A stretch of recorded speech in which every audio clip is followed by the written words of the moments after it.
Good morning, and today's act of worship is all about service. Service is all about helping other people and kind of doing our best to work with others. God teaches us countless of times how He has been in service to others through healings, through miracles, through being kind to people and listening to their needs.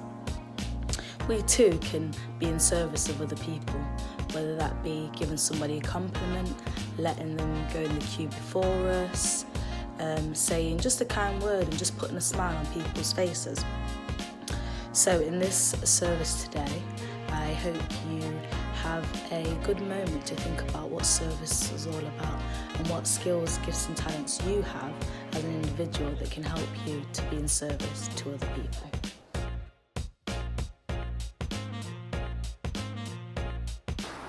Hey guys, welcome to this week's Engage section. This week we're looking at humility and service. Humility is really important today. It is where we have a true view of ourselves. We don't view ourselves too highly, we don't view ourselves too lowly. And in this Engage section we're going to watch a portion of Toy Story where Buzz Lightyear, I think he was probably having too high a view of himself throughout the film. And it's his humbling moment where he kind of gets brought back down to earth. However, that's not the end of the story. He does go on to save everyone at the end of the film. Having a right view of ourselves is really important. It means that we aren't arrogant or cocky, but also means we are secure in who we are. Some of us might think too much of ourselves, think too highly of ourselves. Some of us might think too lowly of ourselves. So it's important we get a balance in that. So let's move on to the clip.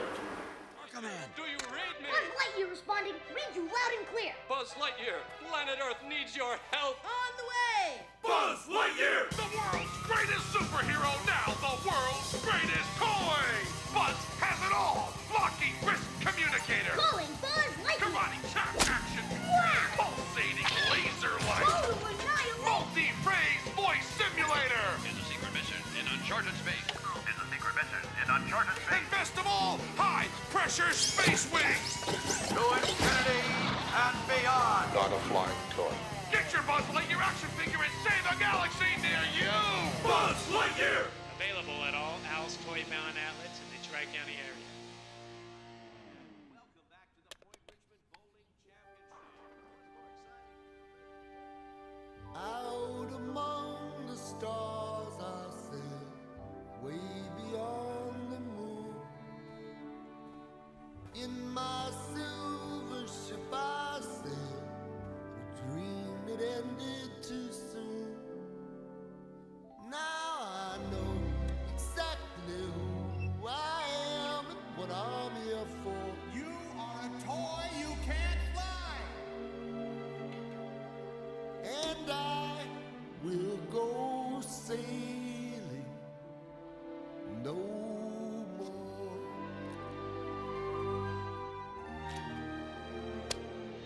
But no, it can't be true. I could fly if I wanted to, like a bird in the sky. If I believed I could fly, why I'd fly. To infinity and beyond.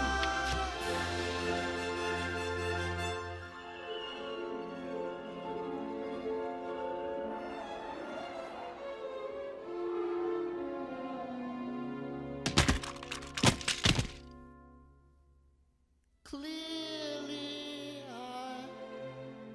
will go sailing no more.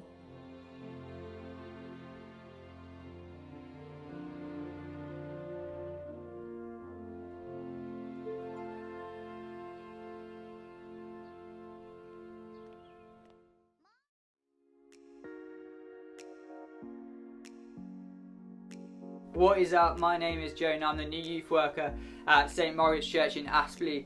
It's cool to be here. I've been asked today to speak quickly on a verse that's in Philippians 2 verses 3 to 4. So I'll just read that now. Put yourself aside and help others get ahead. Don't be obsessed with getting your own advantage. Forget yourselves long enough to lend a helping hand. So the person who wrote this message is a guy called Paul. And Paul was writing a letter to some of his mates who have just started a church, and this is a part of that letter. And the church that his mates have started, it's going well, it's growing big, they're doing lots in the community, lots of carol services, all that kind of thing, all the good stuff that churches do. And he's writing just to encourage them and to praise them and let them know how well they're doing. But he's also wants to encourage them to, try a few more things out to just to make them do better. One of the things that Paul encourages them to do is to stop being selfish and to help each other out, to put each other before themselves. And I don't know if you've ever been praised for doing something good. I don't know if you've ever been encouraged to do something or to start something new or been encouraged while you've been doing something. But encouragement is always positive. Encouragement is always good. It's never a bad thing. I remember being encouraged for the first time. I was in year 4 and at my school every year had to nominate someone in their class to be on the school council, and the school council was one of those things where you kind of sit with the teachers and you kind of say what you think they could be doing better and all this kind of stuff. And it's one of those things that everyone thinks is a good idea, but then no one really wants to do it. A bit like getting a jab, like everyone knows it's a good idea to get the vaccination, but like allow the needles. Anyway, I'm getting off course, but there was this guy in my year called Campbell Woods, and Campbell Woods, he was a big dog for a year 4, and every year he went for school council, and every year he got school council. And he's that kind of guy that would be like, oh yeah, I want to be the Prime Minister when I'm older. And to be honest, I don't know what he's doing right now, but maybe we could do with him coming back. But anyway, I'm sat there one lunchtime, and I'm reading my Biff, Chip and Kipper book, minding my own business, and the teacher comes up to me and she's like, Jonah, I think you should go for school council. And I'm like, nah, I'm not really into that. But she keeps encouraging me. She's like, no, I think you'd be really good at it. I think you could do stuff. Like, you should go for school council. I'm like, all right, sack it. I'll go for it. And you know what? Despite Campbell Woods telling my year that like he'd pay them 20p if they voted for him, I still won. And I made big changes that year. I banned Manchester United shirts on non-school uniform day. I petitioned for donuts to be given out every break on a Friday, and I convinced the school to buy a giant African snail called Zoom, which is still there to that day, which is pretty cool. But the point of this is that I would never have done any of this stuff if I wasn't encouraged to in the first place. You see, encouragement gave me the chance and then the ability to succeed. And the cool thing about encouragement is that it snowballs. And what I mean by that is if I encourage someone, they're more likely to go off and then encourage someone else, and then so on and so on. And if done rightly, it can come full circle like a domino effect. You see, Paul, the guy who wrote this verse, he wants us to encourage each other, to love each other, to help each other, and to put each other before ourselves. He doesn't want us to focus on ourselves all the time. He wants us to focus on the people that are around us. And you might be there and you might be like, Jonah, like that sounds good, but I don't know how to do that. And maybe it's as easy as just being positive. Maybe you see someone doing something and they're not doing it 100% right. And instead of telling them how bad they're doing, maybe you could just encourage them. Find something that they're doing right and encourage them in that. Maybe there's someone on your street and they're self-isolating. You could offer to do their shopping or to walk their dog, or maybe your sibling's got a messy room. You could help them out tidying it, or maybe next time you're down the shop you could get them to Skittles. It's not that hard to be selfless. But maybe you're sat there and you're like, wow, this is a load of rubbish. Like, I've been hurt by people too much. Like, people don't want the best of me. People don't want to encourage me. Not everyone loves me. So I'm going to love myself. I'm going to live my life for me. I'm going to get to the top. I'm going to do everything for myself, even if that means other people will fall. I'm going to get that latest car, that latest Range Rover. I'm going to get those latest pairs of Off-Whites. I'm going to get that brand new house. I'm going to do everything for myself because I know how much I care for myself, and that's all that matters. And you know what? You might get to the end of your life and you might not regret that. You might be like, yeah, I had a good life. Look at all this stuff I got. Look how happy I was in these times. But I can't guarantee that you won't regret living your life like that. But what I can guarantee is that if you live your life for each other, if you live your life encouraging each other, loving each other, helping each other, wanting the best for people that you come in contact with, I 100% guarantee that you will not regret living your life like that. And you know what? Maybe you can still get that pair of Off-Whites. You see, there was this guy called Jesus, you might have heard of him, and he lived a perfect life, and he lived a perfect life because he put other people before himself. He encouraged people, he loved people, and he was selfless. You see, he died on a cross, and as he died on that cross, he took all the rubbish from our lives and he took it with him to death. But then a few days later, he rose again and left all that rubbish in the grave. And you might be listening to this and you might be thinking, you know what, like, I want to learn to love people better. I want to encourage people more. I want to be selfless. I want to put other people before myself. And if that's you, I'm going to pray for you now, because like, we all need help doing that. And if you agree with what I say, then just say amen. Amen literally just means I agree. You don't have to say it out loud. You can just say it in your heart, your head, like God will hear you. That's fine. So let's just pray. Yeah, God, I just pray thanks that you set the perfect example of what it means to love each other and to be selfless and to put other people before ourselves when you sent Jesus. Jesus was that perfect example, and I just pray that you can help us to be more selfless and to be more loving in this world that needs as much love as possible, Lord. In your name I pray, amen. Sick. Guys, thank you so much for letting me be here. I hope that was alright. Just one quick thing. At Woven Youth, the people that I'm with, the people that I work for, we're doing a big giveaway. We want to bring in good vibes in lockdown, especially in time for Christmas. So we're going to do a massive giveaway, like £100 in vouchers that you can enter. And because there's like not many people on it, then you've got even more chance of entering. All you have to do is follow Woven Youth on Instagram at Woven Youth, all one word, and that's it. Easy as that. You're entered, and then on Friday we're going to announce the winner on Instagram.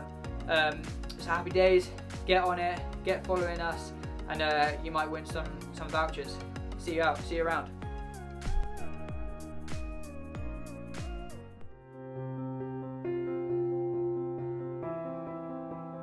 Humility is actually preferring somebody else than yourself, so you actually take a lower place compared to somebody else.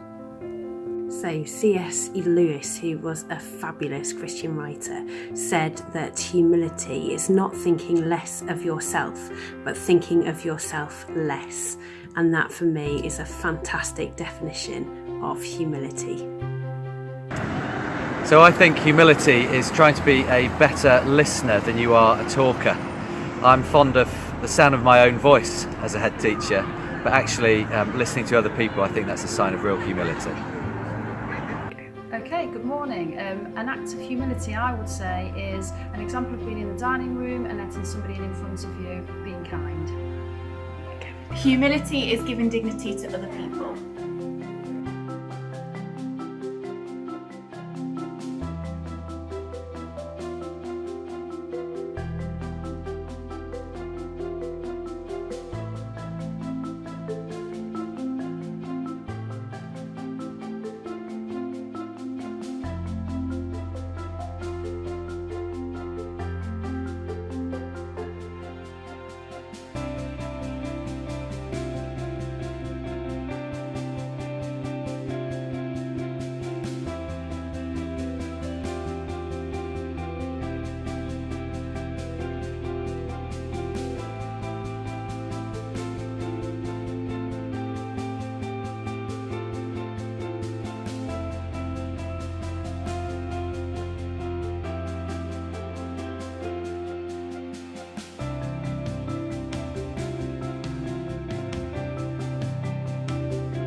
Father, allow us to serve others with a joyful heart, never keeping score, always giving, never expecting to receive. Allow us to give of ourselves, to give of our talents and of our finance, to give of our time and of our energy, to give of our heart and our soul. Help us to understand and see needs of others, never criticizing, never condemning. You have always been so gracious to us, always loving, always forgiving, always restoring, never gloating over our defeats, even when we have been so wrong. Allow us to serve others as you serve, with gentleness, compassion and tenderness, never diminishing the worth of another. choosing to extend mercy to the brokenhearted, like you have repeatedly shown to us. Amen.